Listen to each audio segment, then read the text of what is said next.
आज नए टॉपिक के साथ कि F is equal to R by two का निगमन कैसे करेंगे। हम लोग अवतल दर्पण द्वारा देखेंगे एफ बराबर आर बाई टू का निगमन। Prove that the F is equal to R by two by concave mirror.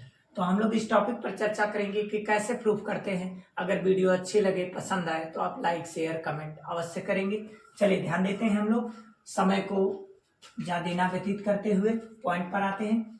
जैसे कहा गया है अवतल दर्पण द्वारा एफ बराबर आर बाई टू के निगमन में सबसे पहले प्रकाश की किरणों को मुख्य अक्ष के समांतर भेजनी चाहिए। क्यों? क्योंकि प्रकाश एक सीधी रेखाओं में गमन करती है।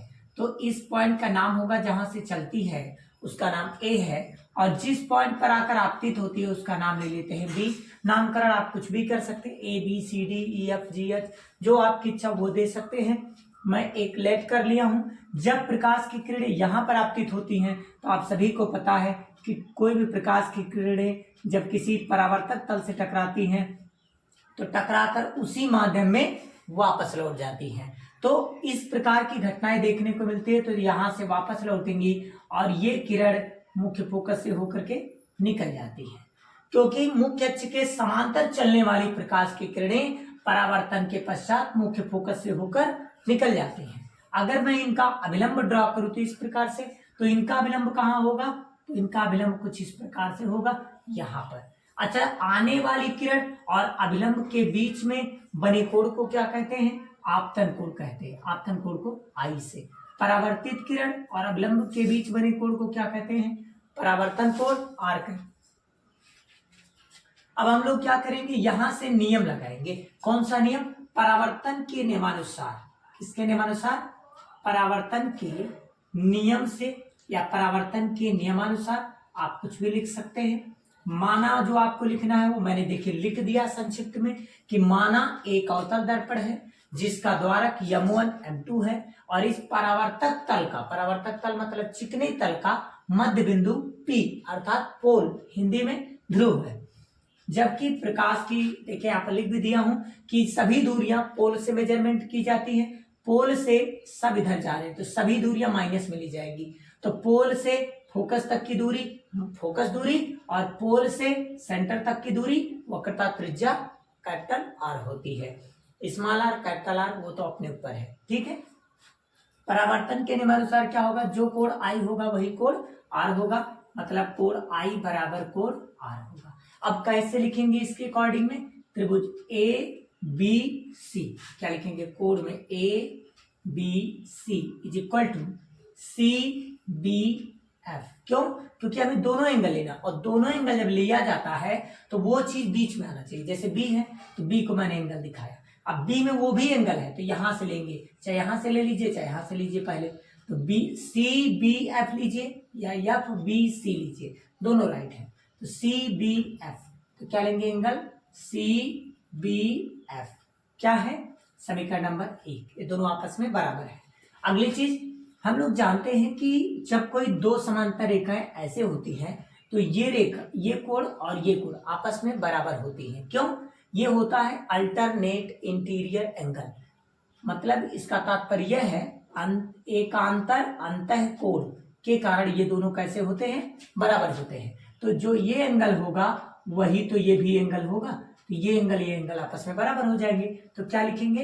Angle A B C is equal to angle B C F.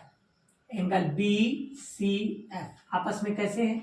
बराबर है। अब लेफ्ट हैंड साइड इक्वल है तो राइट हैंड साइड भी इक्वल होगा। लेकिन ये किसकी वजह से इक्वल हुआ है?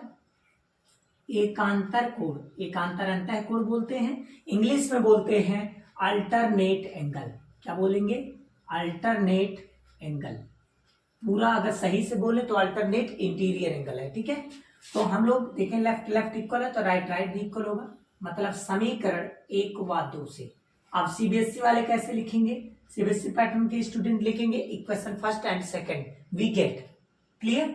लेफ्ट इक्वल हो गया तो राइट भी इक्वल होगा। तो क्या लिखेंगे? C B F is equal to angle B C F.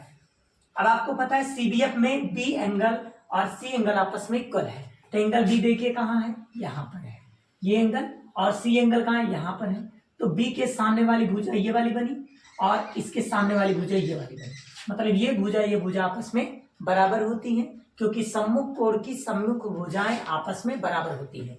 तो इसके सामने ये कोण मतलब सी एफ किसके बराबर हो गया, ये इसका कोण है इस भुजा के बराबर, क्या नाम है इसका, बी एफ।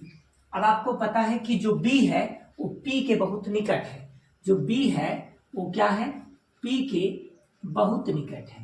जब पी के बहुत निकट है, जब ये निकट दिखाएंगे हम लोग, जब ये निकट दिखा देंगे तब क्या होगा, चलिए दोस्तों, अब नीचे दिखेगा नहीं इसलिए ऊपर वाला रफ कर दे रहे हैं, नोट कर लीजिएगा, स्क्रीनशॉट ले लीजिए। चलिए आगे बढ़ते हैं। अब यहां से क्या होगा कि हम लोग देखें सी एफ बी एफ के बराबर हो गया, तो हम लोग बी को क्या दिखा सकते हैं, पी के निकट दिखा सकते हो, इस पर लंब डालें तो इतने का कोई नाम नहीं दे पाएंगे, इसीलिए हम लोग इसको पी समझते हैं। तो यहाँ जो बी एफ लिखा है वहां क्या लिखेंगे, पी एफ, तो हो जाएगा सी एफ बराबर पी एफ। अच्छा, सभी दूरियां पोल से मापी जाती हैं, ये तो पोल से है पी एफ, लेकिन ये जो सी एफ है पोल से नहीं मैच कर रहा है, तो इसको चिन्ह परिपाटी के नियमानुसार करेंगे, तो पी से पहले सी लेंगे, फिर पी से लेके एफ तक माइनस कर देंगे तो ये बच जाएगा। तो क्या लिखेंगे बोलिए, तो लिखेंगे पीसी माइनस का पीएफ बराबर में क्या लिखा है, पीएफ। पीएफ को उधर भेज दीजिए तो माइनस से प्लस हो जाएगा, तब पीसी बराबर पीएफ, पीएफ का पीएफ 2pf। अगर पीएफ को रोक लेंगे तो ये 2 चला जाएगा नीचे, तो पीसी बटे क्या हो जाएगा 2, ये आ जाएगा सूत्र। अब अगर चिन्ह परिपाटी के अनुसार वैल्यू रख दें तो क्या आ जाएगा, चलिए ध्यान दीजिएगा दोस्तों, इसके आगे हम रफ कर दे रहा हूँ, स्क्रीनशॉट लेते रहिएगा। अब इसके बाद हम लोग अगर देखें क्या आएगा, तो यहां से हम लोग इस तरह से लगा सकते हैं चिन्ह परिपाटी के नियमानुसार। किसके नियमानुसार, चिन्ह परिपाटी के नियमानुसार या नियम से क्या लिखेंगे कि जो पीएफ है, पी से एफ किधर आ रहा है, इधर आ रहा है बाएं साइड में, और जब बाईं तरफ आते हैं तो चिन्ह माइनस लेते हैं, तो हम लोग क्या लिखेंगे, पीएफ बराबर माइनस का एफ, क्योंकि पोल से फोकस तक की दूरी को फोकस दूरी कहते हैं, माइनस है। और जो पीसी है, पी से सी ये भी बाएं आ रहे हैं, तो बाएं आएंगे, पी से सी तक की दूरी क्या है, वक्रता त्रिज्या, रेडियस ऑफ कर्वेचर, तो क्या लिखेंगे आर, लेकिन किस में होगा, माइनस में। वैल्यू पुट कर लीजिए, तो पीएफ के प्लेस पर वैल्यू पुट करेंगे तो माइनस का एफ हो जाएगा, और यहाँ माइनस आर बाई में 2, माइनस माइनस कैंसिल, तो सूत्र आ जाएगा एफ बराबर में आर बाई 2, ये आ जाएगा। और चाहे ऐसे लिखें, चाहे हम लोग ऐसे भी लिख सकते हैं, क्रॉस मल्टीप्लाई करके, आर एक नाम आर और बराबर में 2f।